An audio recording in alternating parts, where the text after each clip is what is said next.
Report podcast is brought to you by the Westport Library. Welcome to the Ruden Report podcast. I'm Dave Ruden.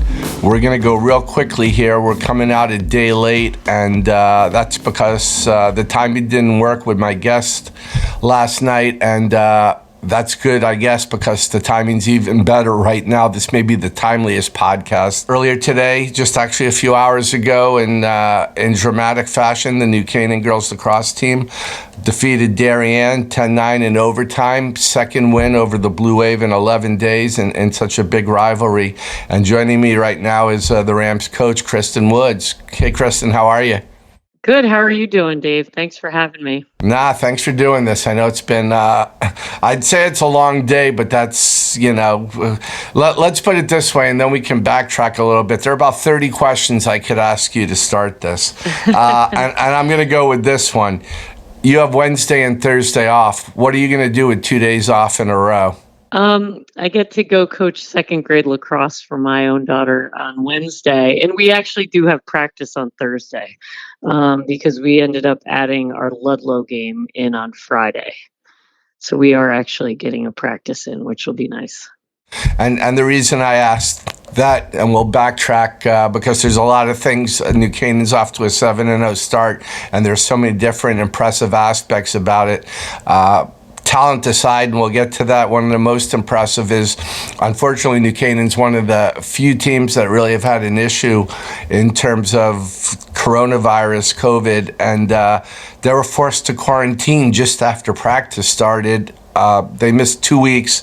They didn't play their first game until facing Darien the first time 11 days ago. And as we talk right now, New Canaan's played 7 games in 11 days. What's it been like?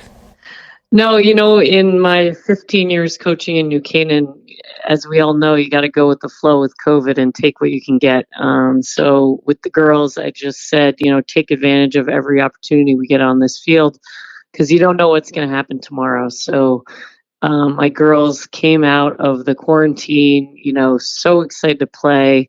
We did a lot during quarantine to prepare and just to keep them focused and ready to go. But I have to give a shout out to all my seniors who really are the backbone of the program. And I have 15 of them this year, and every single one of them has such an impact on every single kid on the team.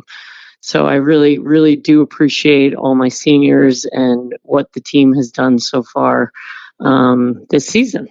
I guess if there's ever a year where you really wanted to have a lot of seniors, this is it. Yeah, and this group is very dynamic. They're athletes in, not only soccer and field hockey, but ice hockey and basketball and track and cross country. So we really do have a great group of girls leading us.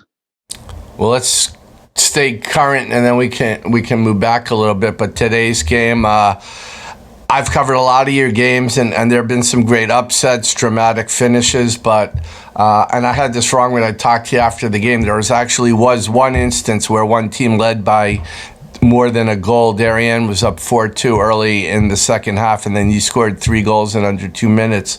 But after that, the last 17 minutes and before that, nobody led by more than a goal. I thought this was one of the most evenly played games in your rivalry. For sure. It was anybody's game. Darien played great today. Lisa always does such a good job preparing them. And we just ended up with the ball at the end there. So Kaylee did a great job finishing on the free position. And, it was a great game all around. I don't think I've ever coached a game that was that close goal by goal. I mean, it's part chess match, part theater. You're waiting for one team to make a little bit of a run, and it never came, and it was just trading goals for such a long period of time. It says a lot about both programs and how competitive each of our programs are, and the teams, whether you go down by 1 or 2, there's always fire and always competitiveness, and it's going to be an interesting FCIAC and state tournament. Yeah, with the extra game because of no interstate games, very good chance there could be a third and even a fourth meeting, which if you're fans of girls lacrosse, it doesn't get much better than that. You have good players all over the field. I don't even know where to start, but since she had 3 goals today and the game winner, Kaylee Harden's is just a really special 3-sport athlete. She is. She's extraordinary. I mean, she had, I think, 7 draw controls today as well. And that doesn't even, begin to talk about her defensive skills. And her offense is just, she's got great one-on-one moves and shots, and always looks good when she finishes.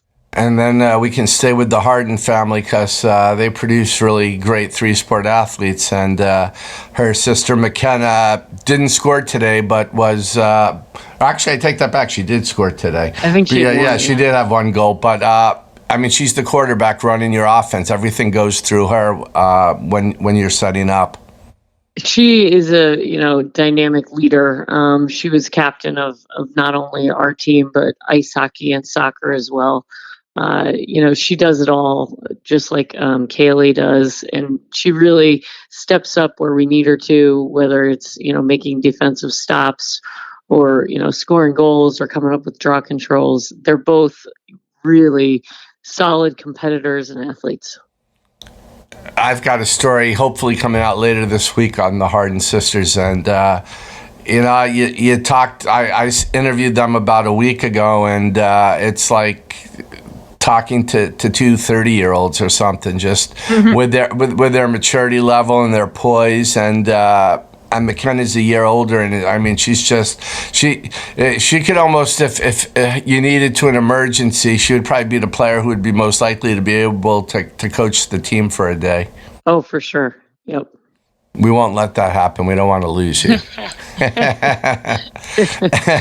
And then Claire Mahoney in goal. Shea Dolce gets a lot of attention, and deservedly so, at Darien, and maybe sometimes some other goaltenders get a little overshadowed. But I thought the story of the first half, it was only 3-2 Darien after the first half. I thought the story of the first half for the 2 goalies, and Claire was outstanding for you.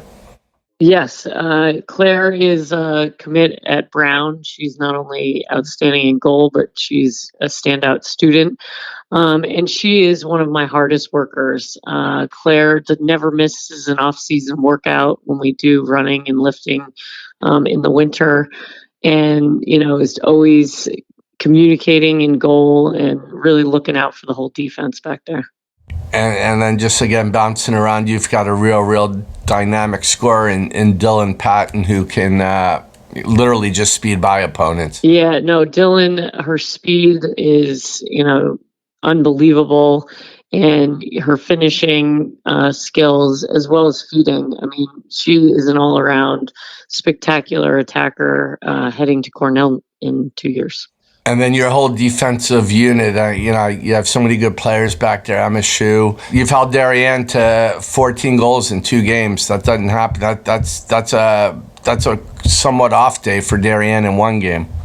Yeah, they have done such a nice job defensively. Courtney O'Connell is a captain for us. She's one of the big players back there with Emma Shue and Carolyn Barron. She's also a field hockey player. And Ella Patterson as well, who's a soccer player. You seem to get more. I mean, there are a lot of multi-sport athletes, but you seem to get more.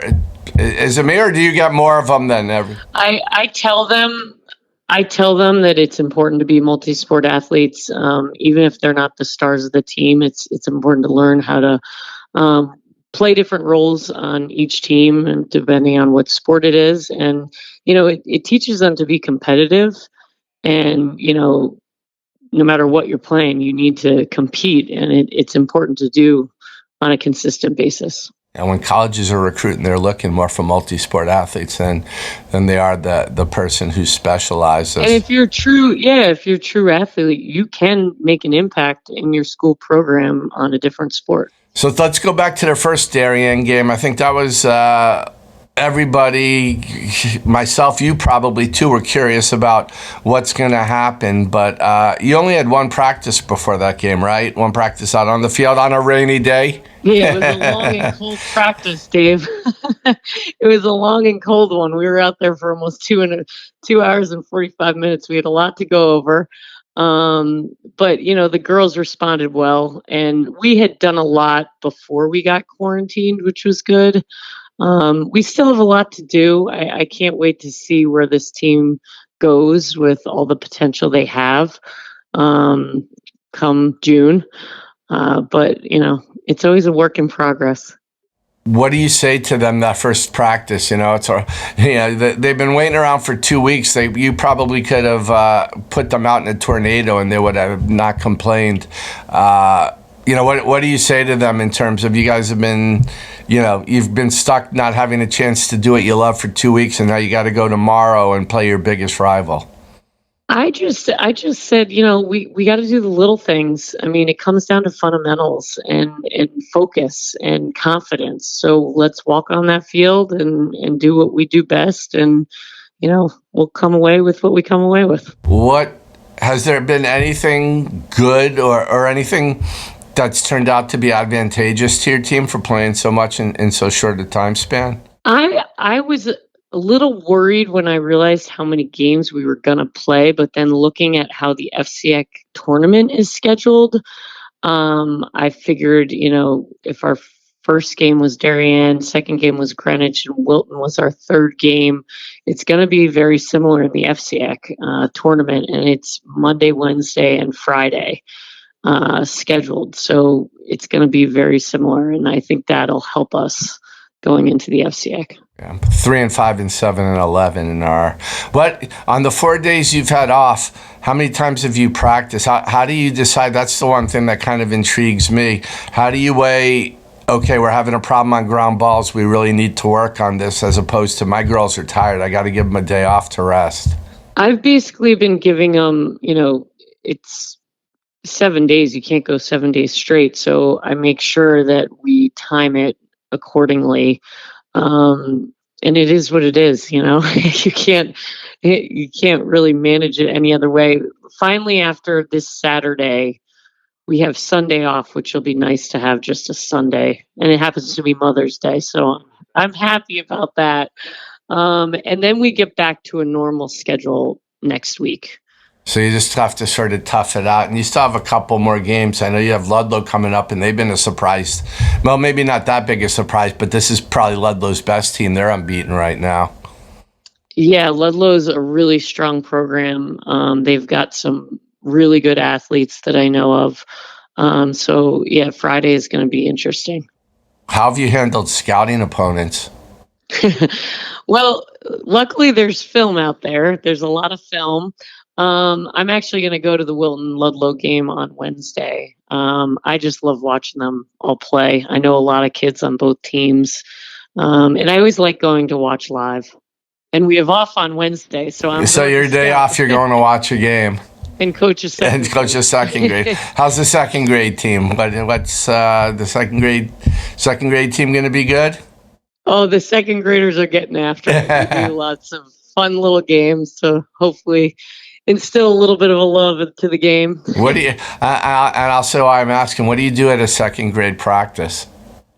Oh, sharks and minnows, red light, green light, really? Shooting games, hungry hippos. Oh, we got it all. Oh man, I missed out. I just asked because it's funny. I talk to people now, and I was a baseball guy, and before I started the Ruden Report, I didn't do that much lacrosse. I was more our baseball, softball guy, and if you're going to have a sports website in Fairfield County, you better cover lacrosse. And I actually have, in the last 7.5 years, I just have really loved lacrosse, and I say to people, if I was a kid right now, I don't think there's any question that if I had to play only one sport, it would be lacrosse. In this day and age where there's always instant gratification, everybody's on a device of some sort. Are you going to go to are you going to go to a lacrosse practice where you're going to be constantly moving or active, or if you're lucky playing red light, green light, or are you going to go to baseball where you could maybe be standing in the outfield and not have a ball hit to you for 10 minutes? Yeah, the sport of lacrosse is just, it's so fun in the fact that, you can do skill and drill and every kid with a ball, and then turn it into, the team game. So it's a great sport, and I just hope the kids are getting outside, being active, and enjoying what they're doing.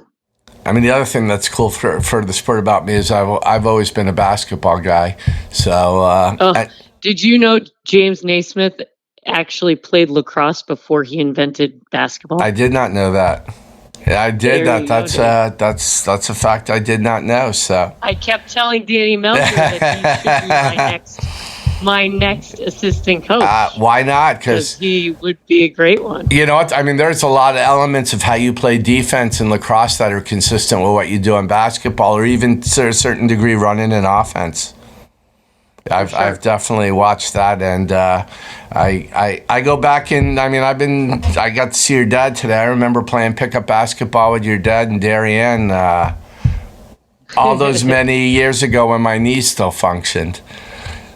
So those were funny. Yeah, he loved playing basketball. Those were good. Yeah, we did. Those were good times. Those were good times. I was probably only like 5 years old. You saying we're old? So, where do we go from here now with your team? What's you got to just be? Is it kind of like, let's go through this week, let's not lose, and then we get into a normal routine, and we'll function better in a normal routine? Yeah, I mean, it's every game is a new game, and you got to focus on what's ahead of you and what's in front of you. So we got to go out tomorrow and play McMahon, and hopefully I'm able to get a lot of our seniors that didn't get in today in against them, and then go into Ludlow, with a full head of steam, and then go into Ridgefield on Saturday. So. There are very few rests in the FCAC. So, I'm obviously not going to ask you to compare this team to any of your other teams because you've only played 7 games. There's no reason to.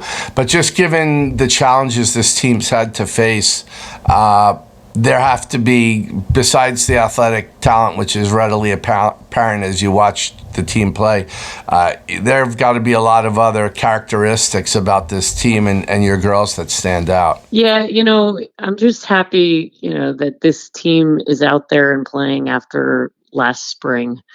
And the kids really appreciating being on the field, and they don't just appreciate being on the field, they appreciate being together, and supporting one another, and really working hard and getting after it this year. Well, Kristin, what the Rams have done so far has been extremely impressive. 7-0, 2 wins against your biggest rival, and doing it in such a short period of time. It's a special team that hopefully for you has a lot more left in it as you get ready for the second half of the season and then the playoffs. And you're one of the good people in the FCAC. I don't know that there's anybody who's ever said a bad word about Kristin Woods. So I appreciate that. It's true. You're one of the truly good people in the league. So congratulations on the start, continued success, and given your schedule, thanks a lot for saving a few minutes for me here tonight. No problem. Thanks so much, Dave.